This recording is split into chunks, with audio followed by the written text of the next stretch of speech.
Hello everyone, my name is Charlene Davis and I am a second year dual degree student within the fields of social work and gerontology.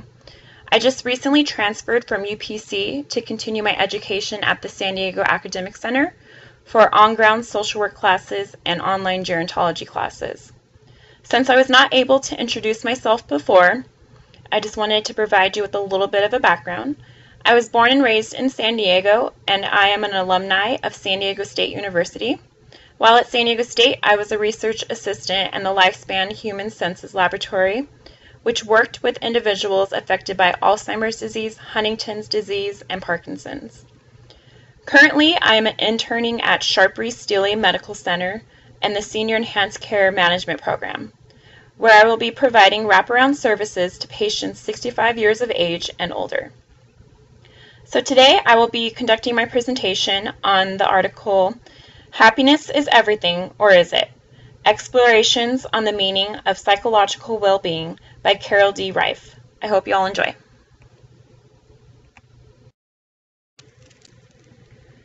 I will begin with a summary of the research article. So one of the main concerns being addressed in the article was what constitutes positive psychological functioning. As stated by the author, the premise for the study was that there has been particular neglect in the task of defining the essential features of psychological well-being. This research article was developed in order to bring light to the fact that much of the literature on psychological well-being is not very heavily theory-guided. Additionally, another aim of the study was to develop a way to operationalize the 6 theory-guided dimensions of well-being.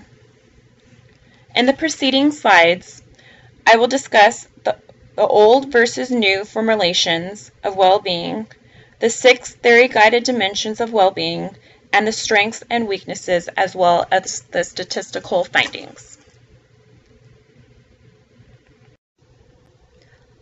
Old versus new.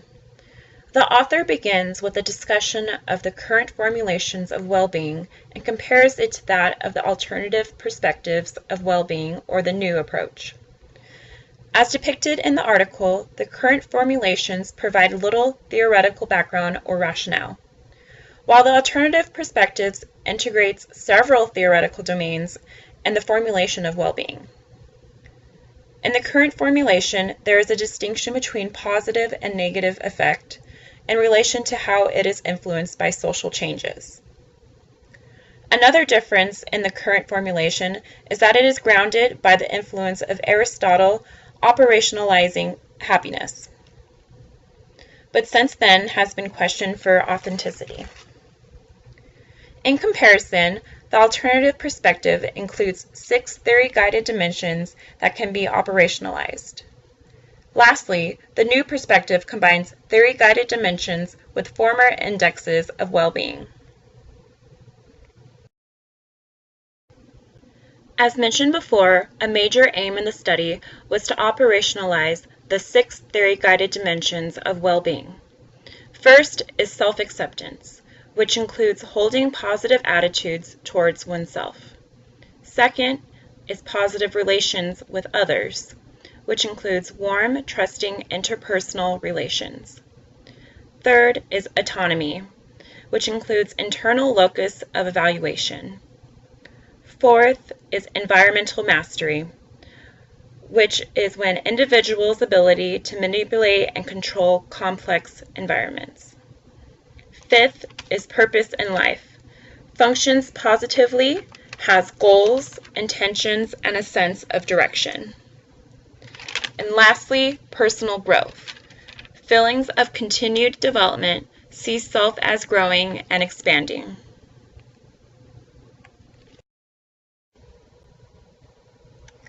The strengths, weaknesses, and statistical findings. The first strength of this study is that it provides a useful context for the assessment of optimal psychological functioning. Another strength is the integration of old and new theories, which allowed for the construction and assessment of new measures of well-being. Another strength is that it incorporates age and sex differences on indexes of well-being. As stated in text, Lifespan theories have been silent in regards to predictions of sex differences. However, in this study, age and sex differences on the newly formulated indexes were examined. Weaknesses of the study. The article is outdated since it was published in 1989, and new findings should be available. Also, the study has limited generalizability of the findings based on the characteristics of the research sample.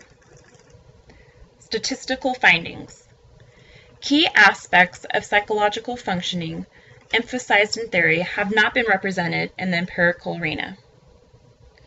Another statistical finding is based on the category of age.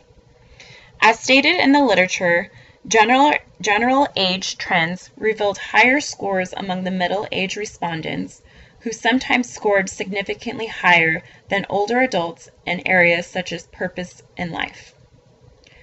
In regards to findings of gender differences in relation to life satisfaction, as stated in the results section, the women's scores decreased across the 3 age periods, whereas men's scores increased from young adulthood to middle age, then dropped slightly in the later years. Critique. I believe that the research was conducted in an excellent manner, combining new and old formulations to better address and define psychological well-being. In regards to newly constructed measures, the study was successful in creating newly constructed measures and examining variables that had yet to be looked at. Sex and gender. The incorporation of the variables also provided significant statistical findings in favor of the study. However, the study did not include any assessment of an individual's physical health, which I believe can contribute to a person's psychological well-being. Additionally, the study does not specify the ethnic backgrounds of the subjects. Having more diversity in that regards can increase generalizability to other populations. Cultural identity can potentially elicit new statistical findings.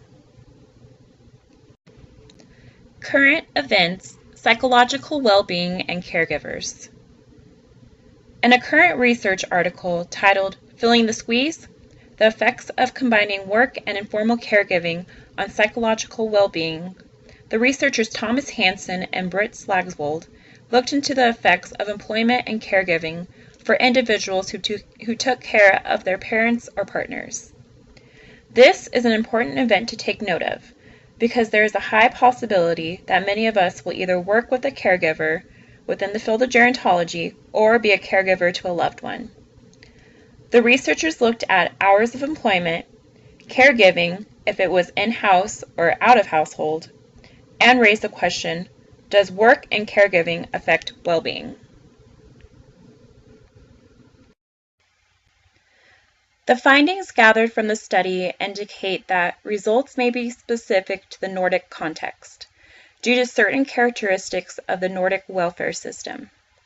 As mentioned in the discussion, a double burden seems to be experienced by women who combine demanding caregiving duties with low employment. The researchers conclude with stating that the findings suggest, at least in strong welfare states, combining employment with providing personal care to a family member is not a major problem for people's well-being. Thoughts?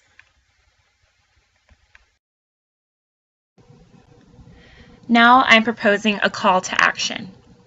As stated in the study, there is a clear need for enriched theoretical guidance in attempts to identify the critical influences on well-being and to formulate the mechanisms by which these influences occur.